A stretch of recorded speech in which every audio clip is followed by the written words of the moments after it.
أعوذ بالله من الشيطان الرجيم. بسم الله الرحمن الرحيم. الذين ينفقون أموالهم بالليل والنهار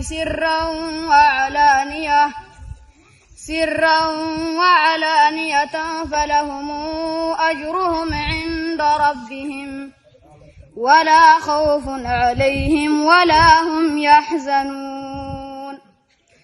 الذين يأكلون الربا لا يقومون إلا كما يقوم الذي يتخبطه الشيطان من المس، ذلك بأنهم قالوا إنما البيع مثل الربا وأحل الله البيع وحرم الربا.